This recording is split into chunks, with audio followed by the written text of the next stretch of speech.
Welcome to P news. ముందుగా headlines చూద్దాం. కృష్ణా జిల్లా గుడివాడలో మేమంతా సిద్ధం సభ. చంద్రబాబుపై తీవ్ర స్థాయిలో ధ్వజమెత్తిన సీఎం జగన్. దెబ్బ కనతకు కంటికి తగ్గలేదు, నా కోసం దేవుడు ఇంకా పెద్ద స్క్రిప్టే రాశాడని వెల్లడి.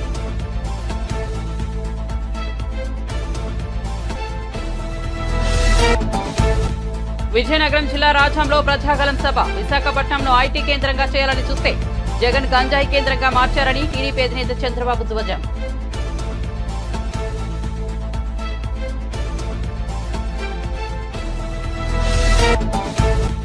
దాడి జరిగింది సీఎం జగన్ మీద, మీకెందుకు తాపత్రయమని విపక్షాలపై సజ్జల ఫైర్. సీఎం జగన్ పై రాయి దాడి డ్రామా అంటున్న విపక్షాలు. సీఎం జగన్ కు లభిస్తున్న ఆదరణ చూసి విపక్షాలు భయపడుతున్నాయన్న సజ్జల.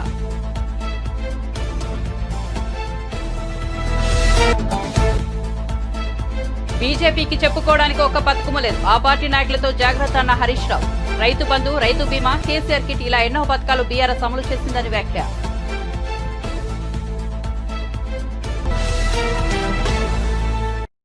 ఇక వార్త వివరాల్లోకి వెళ్తే ఏపీ సీఎం జగన్ కృష్ణా జిల్లా గుడివాడలో మేమంతా సిద్ధం సభకు హాజరయ్యారు. ఈ సందర్భంగా ఆయన ప్రసంగిస్తూ గుడివాడలో మహాసముద్రం కనిపిస్తోందని, మే 13న జరగబోయే ఎన్నికల్లో ప్రజాప్రభుత్వం పక్షాన నిలిచే జనసముద్రం ఇది అని అభివర్ణించారు. మీ బిడ్డ జగన్ 2 చేతులు జోడించి పేరు పేరున కృతజ్ఞతలు తెలుపుకుంటున్నాడు.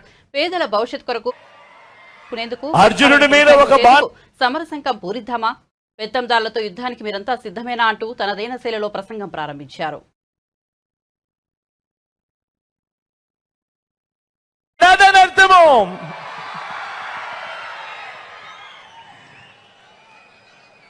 అందుకే చెప్తా ఉన్నా, ఈ తాటాకి చెప్పులకు మీ బిడ్డ అదరడు, మీ బిడ్డ బెదరడు. మీకు సేవ చేయాలన్న నా సంకల్పం మరింత పెరుగుతుందే తప్ప ఏ కొంచెం కూడా వెనుకడుగు వేసే ప్రసక్తే లేదు. నా నుదుటి మీద వారు చేసిన గాయం దేవుడి దయతో అది ఇక్కడ తగల్లేదు, అది ఇక్కడ తగల్లేదు. అంటే దాని అర్థం దేవుడు మీ బిడ్డ విషయంలో ఇంకా పెద్ద స్క్రిప్టే రాశాడు అని చెప్పి దాని అర్థం.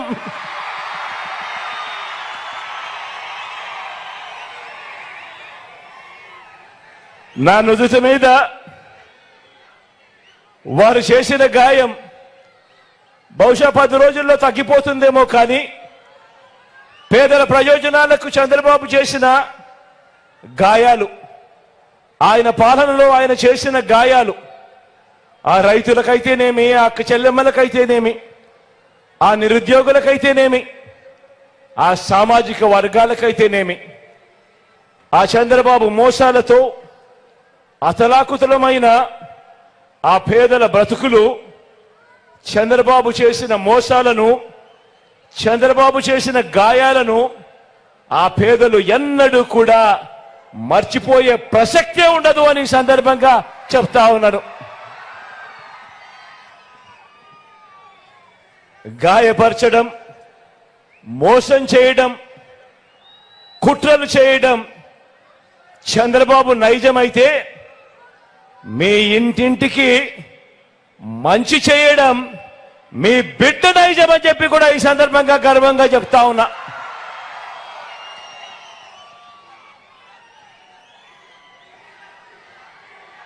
ఈ కూటమి నాయకుడు ఈ చంద్రబాబు గారి 30 ఏళ్ల ఫిలాసఫీ ఒకసారి చూడండి. 30 సంవత్సరాల చంద్రబాబు ఫిలాసఫీ ఒకసారి గమనించండి. పేద ప్రజలకు ఏ మంచి ఇవ్వద్దు అని, పేద ప్రజలకు ఏ మంచి చేయొద్దు అన్నది చంద్రబాబు ఫిలాసఫీ. ఇలా ఎంతమందికి చంద్రబాబు ఇవ్వద్దు అని చంద్రబాబు వాదించాడో గుర్తు తెచ్చుకుంటే బాబు ఎలాంటి వాడో అందరికీ కూడా అర్థమవుతుంది.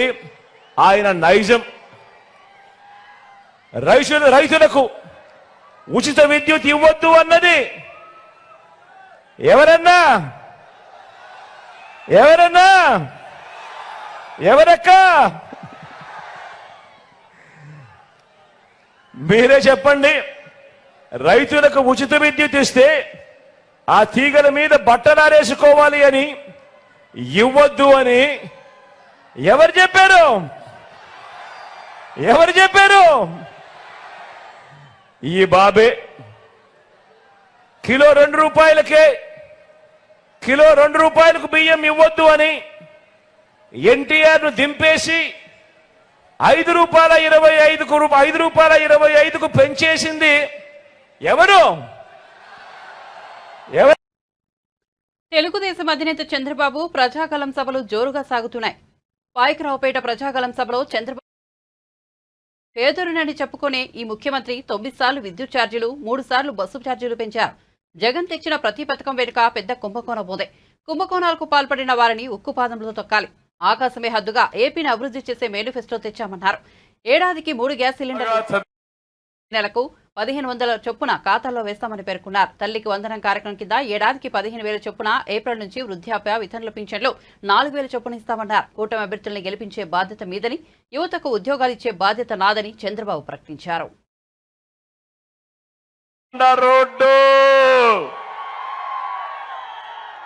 ఎంతమంది చనిపోయారు తమ్ముళ్ళు ఈ రోడ్లో?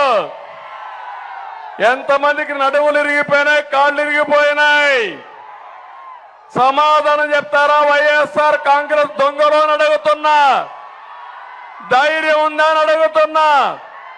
ఓటు అడిగే హక్కు ఉందా అని మీకు అడుగుతున్నా.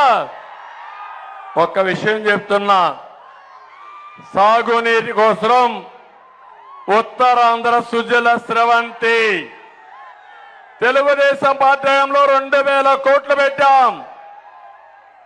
పోలవరం నుంచి వంశధార నదుల అనుసంధానం చేయాలనేది ఆలోచన. ఈ ఉత్తరాంధ్ర సుజల స్రవంతి వస్తే నదులన్నీ అనుసంధానం చేస్తే ప్రతి ఎకరాకు నీళ్లు ఇచ్చే అవకాశం వస్తుంది. అలాంటి ప్రాజెక్టు 2,000 కోట్లు ఖర్చు పెడితే ఈ రోజు వీళ్ళు ఖర్చు పెట్టింది 5 కోట్లు. తారక రామ తీర్థ సాగర్ 284 కోట్లు ఖర్చు పెట్టాం. వీళ్ళు ఖర్చు పెట్టింది 5 ఏళ్ళలో 76 కోట్లు. మహేంద్ర తనయ ఆఫ్షోర్ 553 కోట్లు ఖర్చు పెడితే వీళ్ళు పెట్టింది 26 కోట్లు.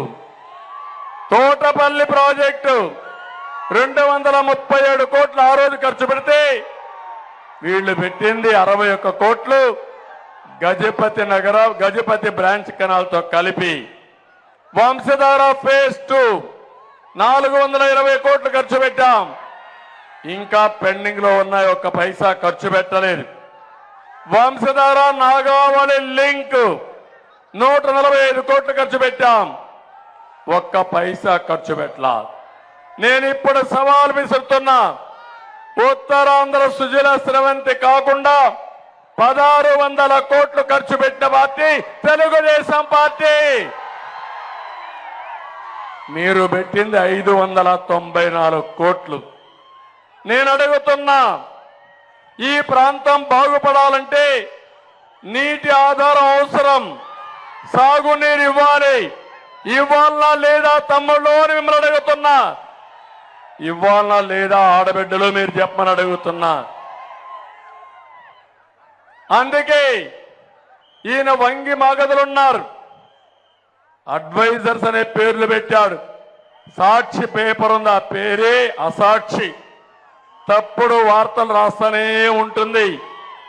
కనీసం ఆ పేపర్కి కొన్ని వేల కోట్ల రూపాయలు అడ్వర్టైజ్మెంట్లు ఇచ్చారు.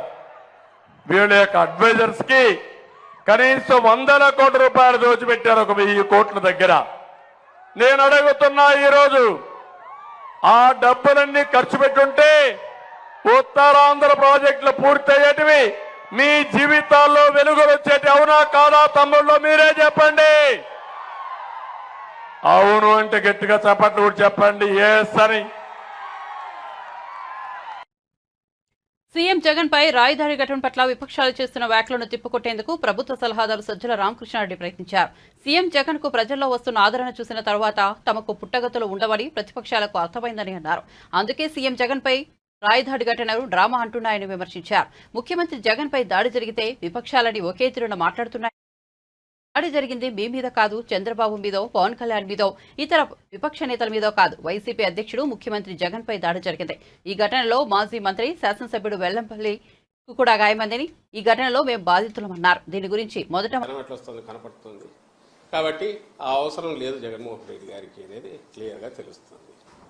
ఒకవేళ అలాంటిది అవసరం ఉన్నా లేకపోయినా ఆ నాయకుడికి ఏమైనా అలాంటి అలవాట్లు ఉన్నాయా అంటే జగన్మోహన్ రెడ్డి గారికి ఇంతవరకు డ్రామాలు ఆడడం కానీ ఇంకోటి చేయడం కానీ లేదా పబ్లిక్ దీనికోసం సింపతి కోసం ఇంకో రకమైన ఇది నటించడం కానీ ఆయనకు ఇంతవరకు తన ఇప్పుడు 2012లో పార్టీ పెట్టి లేదా అంతకుముందు 3 ఏళ్ళ నుంచి ఇప్పటి వరకు కూడా అలాంటి అలవాటే లేదు, అందరికీ తెలుసు. మరి ఏ రకంగా ఇది డ్రామాలని అంటారు? పోనీ చేయించుకోవడానికి కుదిరే పనే. ఎవడన్నా మెంటల్ కేసు ఉంటే రాయి తీసుకుని కొట్టుకున్నాడు అనుకోవచ్చు. ఇప్పుడు ఈ మాట్లాడుతున్న నాయకులకు చెప్తాం, ఎదురుగా నిలబెట్టి దూరం నుంచి రాయి వేసుకుని డ్రామా ఆడమంటారు.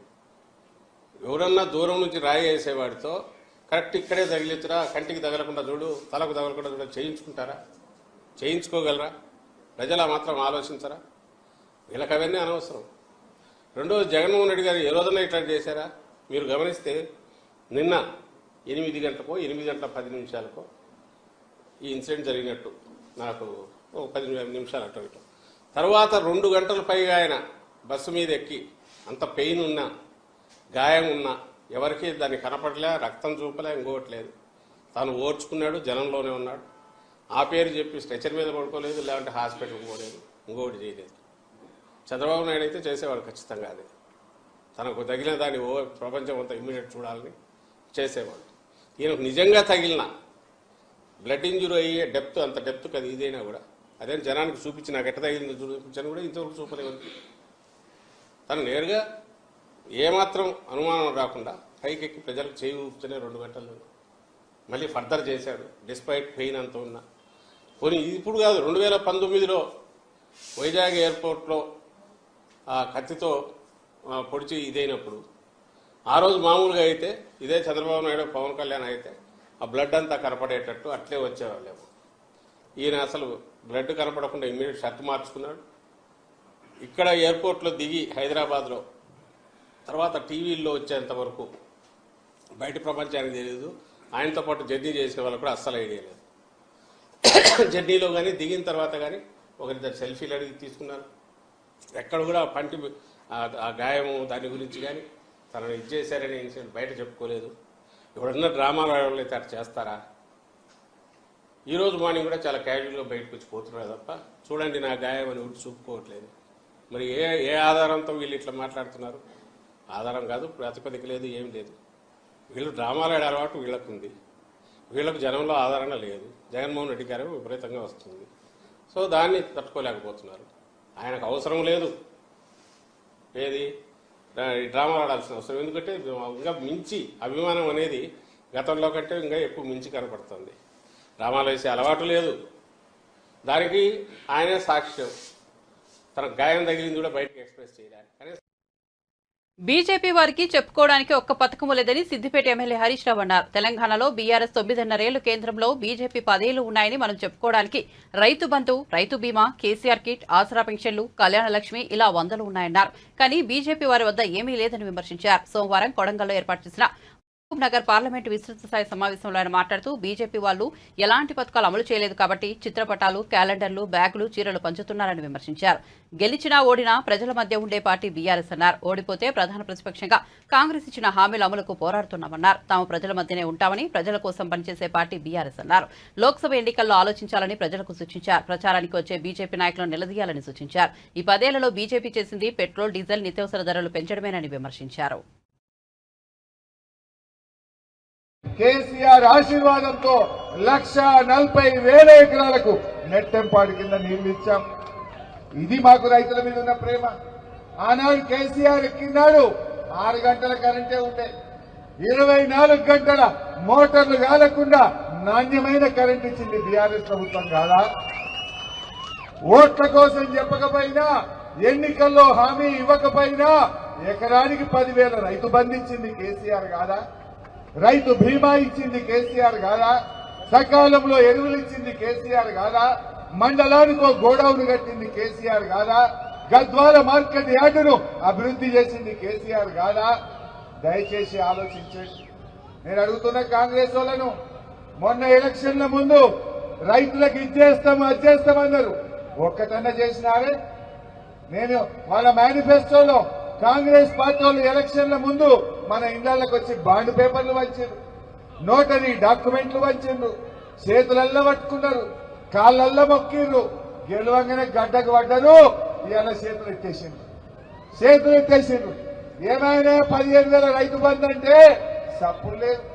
2 లక్షల రుణమాఫీ ఇచ్చినారే? 2 లక్షల రుణమాఫీ వచ్చిందా? ఏమన్నాడు ఆ రోజు రేవంత్ రెడ్డి? డిసెంబర్ 9వ తారీఖు నాడే మొదటి సంతకం 2 లక్షల రుణమాఫీ అన్నాడు. ఇవాళ డిసెంబర్ 9 4 నెలల ఏమైంది రుణమాఫీ? నేను మీ అందరినీ కోరేది ఒక్కటే, 2 లక్షల రుణమాఫీ అయినోళ్ళు కాంగ్రెస్ పార్టీ ఓటైంది, కానోళ్ళందరూ కారు గుర్తుకు ఓటేయాలని చెప్పి కోరుతా ఉన్నా. అవ్వా తాతలకు ఏమన్నాడు? అవ్వాని పింఛన్ ఎంత అన్నాడు? 2,000 బిడ్డ అన్నది ఒక అవ్వ. ఇగో డిసెంబర్లో ఇందిరమ్మ రాజ్యం వస్తుంది, రాగానే 4,000 పెన్షన్ ఇస్తా అన్నాడు. నీ మన్మడు వచ్చి కాళ్ళొత్తుతాడు అని మురిపించిండు. నమ్మి ఓట్లేస్తే 2,000 పింఛన్ కూడా ఒక నెలకి కొట్టిండు అనిపించింది. బీజేపీ, బీఆర్ఎస్ పార్టీల నుంచి పలువురు నాయకులు సోమవారం కాంగ్రెస్ పార్టీలో చేరారు. తెలంగాణ ముఖ్యమంత్రి బోధ్ మాజీ MLA Rathod Bapurao, Nirmal municipal chairman Eshwar తదితరులకు సీఎం రేవంత్ రెడ్డి కండువా కప్పి పార్టీలోకి ఆహ్వానించారు. రాథోడ్ బాపురావు 2014, 2018లో బోధ్ నుంచి బీఆర్ఎస్ తరపున పోటీ చేసి గెలిచారు. 2023లో తనకు బీఆర్ఎస్ టికెట్ ఇవ్వకపోవడంతో గత ఏడాది అక్టోబర్ నెలలో బీజేపీలో చేరారు. ఇప్పుడు కాంగ్రెస్ జెండా కప్పుకున్నారు. కాంగ్రెస్ లో చేరిన వారిలో మాజీ మార్కెట్ కమిటీ చైర్మన్లు రాజ్ మహమ్మద్, రవీందర్ రెడ్డి కూడా ఉన్నారు. జూబ్లీహిల్స్ లోని రేవంత్ రెడ్డి నివాసంలో జరిగిన ఈ కార్యక్రమంలో మంత్రి సీతక్క తదితరులు పాల్గొన్నారు. ముఖ్యమంత్రి జగన్ ఏం తప్పు చేశారని రాళ్లు విసురుతారని మంత్రి గుడివాడ అమర్నాథ్ ప్రశ్నించారు. దాడి చేస్తే జగన్ ఇంట్లో కూర్చుంటారని అనుకోవడం పొరపాటే అవుతుందని అన్నారు. సానుభూతి కోసం మాపై మేమే దాడులు చేయించుకోవాల్సిన కర్మ తమకు లేదని చెప్పారు. గాజువాక సభలో వైసీపీపై చంద్రబాబు చేసిన విమర్శలను ఖండిస్తున్నామని అన్నారు. గాజువాకలో చంద్రబాబు మీద వారి పార్టీ వాళ్లే రాళ్లు వేసి వైసీపీని విమర్శిస్తున్నారని మండిపడ్డారు. పవన్ కళ్యాణ్ కు గెలవలేవనే భయం పట్టుకుందని, అందుకే జగన్ పై రాయితో దాడి చేయించారని దుయ్యబట్టారు. ఇలాంటి దాడులకు జగన్ భయపడ్డారని చెప్పారు. వివిధ సంక్షేమ పథకాలతో ప్రజల మనసులో జగన్ నిలిచిపోయారని, వైసీపీ మరోసారి ఘన విజయం సాధించబోతోందని ధీమా వ్యక్తం చేశారు. ప్రముఖ పాత్ర పోషించినటువంటి మీ అందరి సహకారం గతంలో ఉంది, మున్ముందు కూడా మీ అందరి సహకారం ఉండాలన్నటువంటి ఉద్దేశంతో ఏర్పాటు చేసినటువంటి ఒక ఆత్మీయ సమావేశం ఇది. ఇలాగ మీరందరూ కూడా ఉన్నారు కాబట్టి 4 విషయాలు మీ ద్వారా ప్రజలకు కూడా కొన్ని విషయాలు చెప్పాలి. చంద్రబాబు నాయుడు గారి తాలూకా సభ నిన్న గాజువాక నియోజకవర్గంలో జరిగిన విషయం మీ అందరికీ తెలుసు. ఏ రకంగా ప్రభుత్వం మీద, వైఎస్ఆర్ కాంగ్రెస్ పార్టీ మీద, నాయకుడు జగన్మోహన్ రెడ్డి గారి మీద, మా మీద చేసినటువంటి విమర్శలు మీరందరూ కూడా చూశారు. మీరు ఇందాక చెప్పినట్టు జగన్మోహన్ రెడ్డి గారి మీద జరిగినటువంటి దాడి ఇదేదో జగన్మోహన్ రెడ్డి గారు కావాలని ఎవరో చేశారన్నటువంటిది, ఏదో సింపతి కోసం జరిగినటువంటి అంశంగా దాన్ని నేను చంద్రబాబు నాయుడు గారు మాట్లాడడం, వారితో పాటు ఉన్నటువంటి మిత్రపక్షాలు మాట్లాడడం తీవ్రంగా ఖండించాల్సినటువంటి అంశం. జగన్మోహన్ రెడ్డి గారు గడిచినటువంటి 15వ రోజు, ఈ నేటితో 15వ రోజు ఆయన ఎన్నికల ప్రచారం రోడ్ షోని రాష్ట్ర వ్యాప్తంగా నిర్వహిస్తూ ఉన్నారు. కడపలో ప్రారంభమైనటువంటి రోడ్ షో దాదాపు 7-8-9 జిల్లాలు వారు పర్యటన చేసి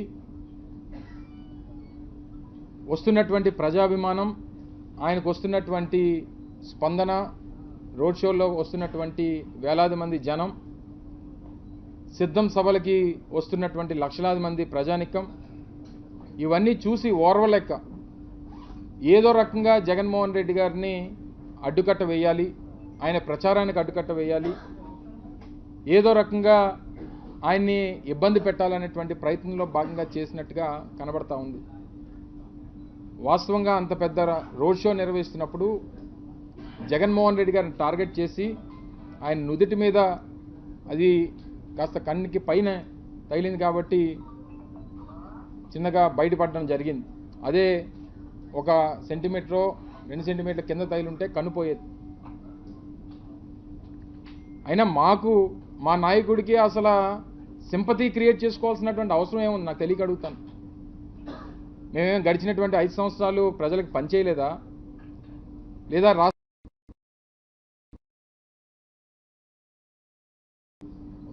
ఆయన మీద జరిగినటువంటి దాడి కూడా ఆయనే చేసుకున్నాడు అనేటువంటి విధంగా మీరు ఏంగా మాట్లాడుతూ ఉన్నారే? దేశంలో ఉన్నటువంటి ప్రముఖ నాయకులందరూ కూడా ఖండించారు. దేశ ప్రధాని, వివిధ రాష్ట్రాల ముఖ్యమంత్రులు, దేశంలో ఉన్నటువంటి వివిధ రాజకీయ పార్టీలు అందరూ కూడా ఖండించారు. మీకు మాత్రం, చంద్రబాబు నాయుడు గారికి మాత్రం అసలు కనీసం సరే సింపతి అనేటువంటిది దాన్ని ఖండించాల్సినటువంటి అవసరం లేదు, కానీ తిరిగి నిందించేటువంటి కార్యక్రమం చేస్తూ ఉన్నారు. ఇంత పెద్ద ప్రజా స్పందన వస్తుంది, ప్రజలు వేలాదిగా తరలిస్తున్నప్పుడు మాకేంటి అవసరం మాకు తెలియక అడుగుతాను. మాకేం అవసరం? మా మీద మేము దాడి చేయించుకోవాల్సినటువంటి అవసరం మాకేముంది? మళ్ళీ నిన్న అంటాడు ఆయన, నా మీద క్లమోర్ మైన్లు పేల్చారు, రాళ్ళు పెద్ద లెక్క అని అంటాడు. టీడీపీ అధికారం చేపట్టాక ప్రజా సంక్షేమం, అభివృద్ధికి ప్రత్యేక దృష్టితో కృషి చేస్తుందని హిందూపురం ఎమ్మెల్యే నందమూరి బాలకృష్ణ పేర్కొన్నారు. అనంతపురం సప్తగిరి కూడలిలో స్వర్ణాంధ సాకార బస్సు యాత్రను బాలయ్య నిర్వహించారు. ఈ సందర్భంగా పట్టణంలో రోడ్ షోలో పాల్గొన్న బాలకృష్ణ కూడలిలో ప్రజలను ఉద్దేశించి మాట్లాడారు. నరసింహస్వామి తన ఇష్ట దైవమని, దుష్ట శిక్షణకు వెలిసిన స్వామి దర్శనంతో వైఎస్ఆర్సీపీ పాలన అంతానికి సైకిల్ రావాలని స్వర్ణాంధ సాకార బస్సు యాత్ర కార్యక్రమాన్ని చేపట్టినట్లు పేర్కొన్నారు. ముస్లిం మైనార్టీల అభ్యున్నతికి టీడీపీ ఎంతో ప్రాధాన్యమిస్తోందని బాలకృష్ణ పేర్కొన్నారు. ప్రభుత్వం మారితే ముస్లింలకు ఉన్న బీసీ రిజర్వేషన్ రద్దు చేశారంటూ అధికార పార్టీ నాయకులు దుష్ప్రచారం చేస్తున్నారని విమర్శించారు. టీడీపీతోనే ముస్లింలకు ఎంతో మంచి జరిగిందన్నారు. ఆయన యువతరానికి అలాగే मेरे मुसलमान మైనారిటీ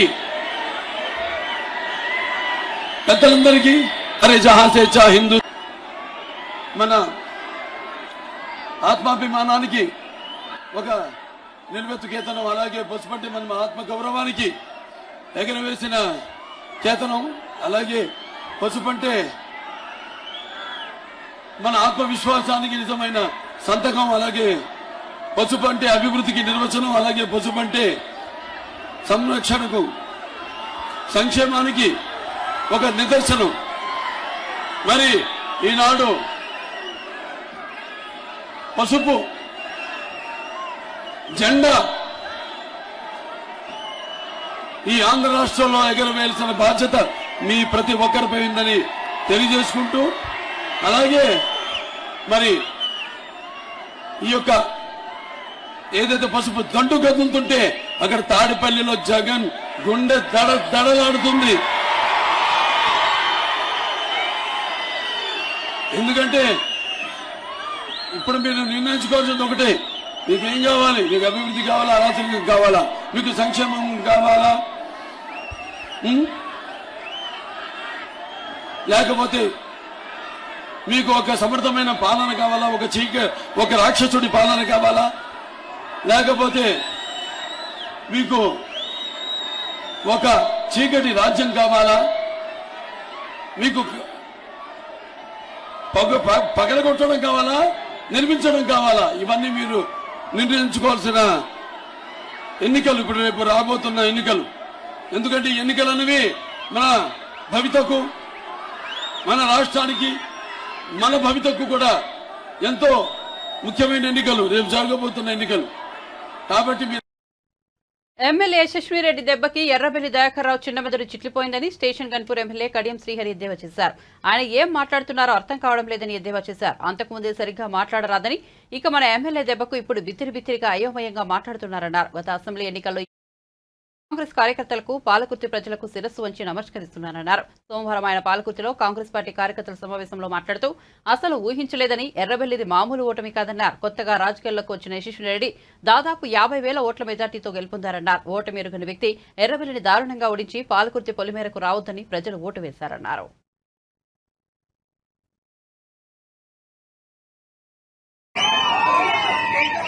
ఏం మాట్లాడుతున్నాడో అర్థం కావడం లేదు.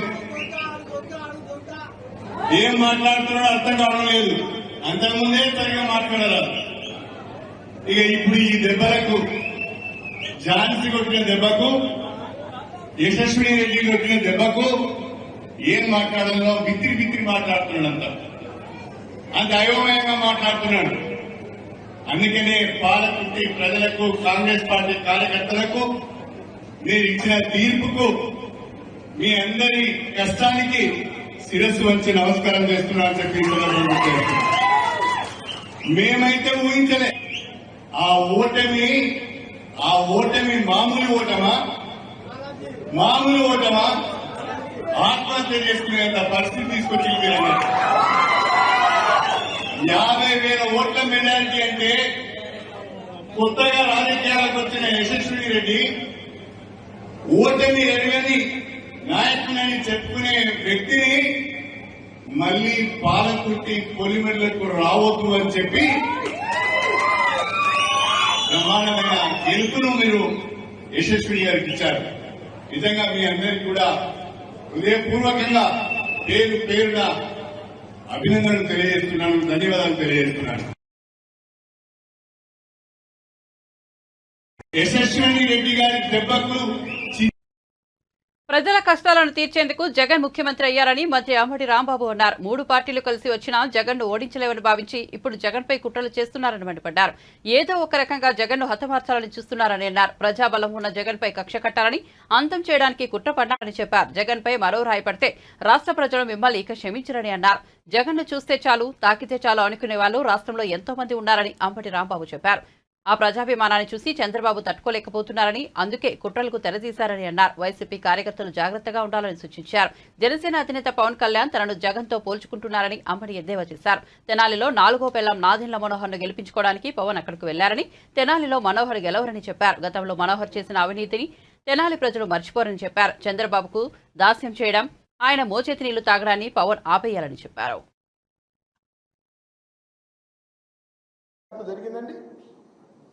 పూలేస్తుంటే వద్దని బతికిలాడాం, దండలేస్తుంటే పక్కకి తప్పించుకుని వెళ్ళాం. జగన్మోహన్ రెడ్డి గారు వస్తుంటే విజయవాడ నడిబొడ్డుకు వచ్చేటప్పటికి రాయి ఎందుకు వేశారండి? విజయవాడ మీ అడ్డా అనుకుంటున్నారా? విజయవాడ మీ సొంతం అనుకుంటున్నారా? విజయవాడలో కూడా అన్ని నియోజకవర్గాల్లోనూ, పార్లమెంట్లోనూ జగన్మోహన్ రెడ్డి గారు గెలవబోతున్నాడు అని మనం చేస్తున్నాం. ఏదో మీ అడ్డా అనుకొని చంద్రబాబు నాయుడు గారి ప్రోద్బలంతో జగన్మోహన్ రెడ్డి గారి మీద దాడి చేసి ఏదో చేయాలని ప్రయత్నం చేస్తున్నారు. ఇది దుర్మార్గమైనటువంటి రాజకీయమే మనం చేస్తున్నాం. దానికి తోడు మళ్ళీ బయలుదేరాడు మా ఆయన, ఒక ఆయన లోకేష్ అంగ తీసేయండి, అదొక పిచ్చి మేళ. ఇప్పుడు మంగళగిరిలో గెలిస్తేనే కాదు. పవన్ కళ్యాణ్ గారు ఒక రాయి తగిలితేనే తెలుగు వారికి తగిలినట్ట. నాకు తగిలినప్పుడు అసలు నీకు అర్థేంటయ్యా? అది జగన్మోహన్ రెడ్డి గారితో ఎలా పోలుస్తావా? నాకు అర్థం కాలేదు.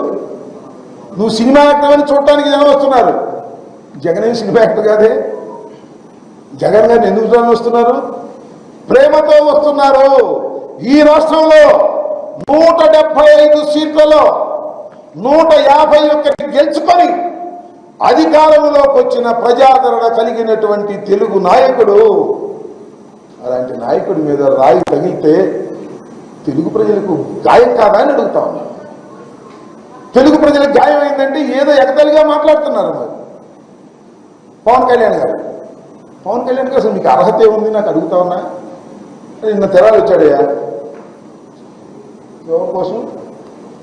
నాదెండ్ల మనోహర్ కోసం. ఆ మధ్య మీద అన్నాడు, నాకు 3 పెళ్లిళ్ళు అయింది, జగన్ అంటే 4 అంటున్నాడు, 4వది ఎవరు అన్నాడు? 4వది నాదెండ్ల మనోహర్ అని చెప్పాను. ఆ మనోహర్ని గెలిపించడం కోసం తెనాలి వెళ్ళాడు. గెలిచే పనే లేదు. అక్కారాటాడు కానీ బాగా బతకడం. నాదెండ్ల మనోహర్ అక్కడ గెలవడు. ఎందుకు గెలవడో తెలుసా? రాజశేఖర రెడ్డి గారు ముఖ్యమంత్రిగా ఉన్నప్పుడు మనోహర్ తెనాలిలో గెలిచాడు. బులెటిన్ ముగించే ముందు హెడ్లైన్స్ మరోసారి చూద్దాం. కృష్ణా జిల్లా గుడివాడలో మేమంతా సిద్ధం సభ. చంద్రబాబుపై తీవ్రస్థాయిలో ధ్వజమెత్తిన సీఎం జగన్. దెబ్బ కనతకు కంటికి తగలలేదు, నా కోసం దేవుడు ఇంకా ప్రెస్ స్క్రిప్టే రాశాడని వెల్లడి.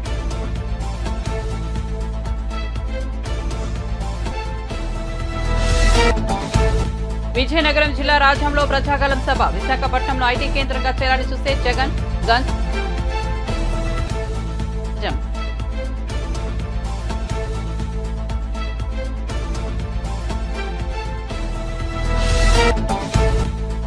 దాడి జరిగింది సీఎం జగన్ మీద, మీకెందుకు తాపత్రయమని విపక్షాలపై సజ్జల ఫైర్. సీఎం జగన్ పై రాయి దాడి డ్రామా అంటున్న విపక్షాలు. సీఎం జగన్ కు లభిస్తున్న ఆదరణ చూసి విపక్షాలు భయపడుతున్నాయన్న సజ్జల.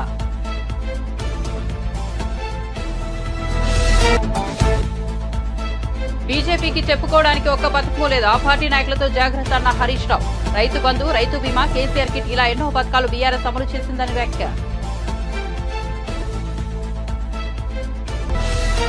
మరిన్ని అప్డేట్స్ కోసం చూస్తూనే ఉండండి పీ న్యూస్.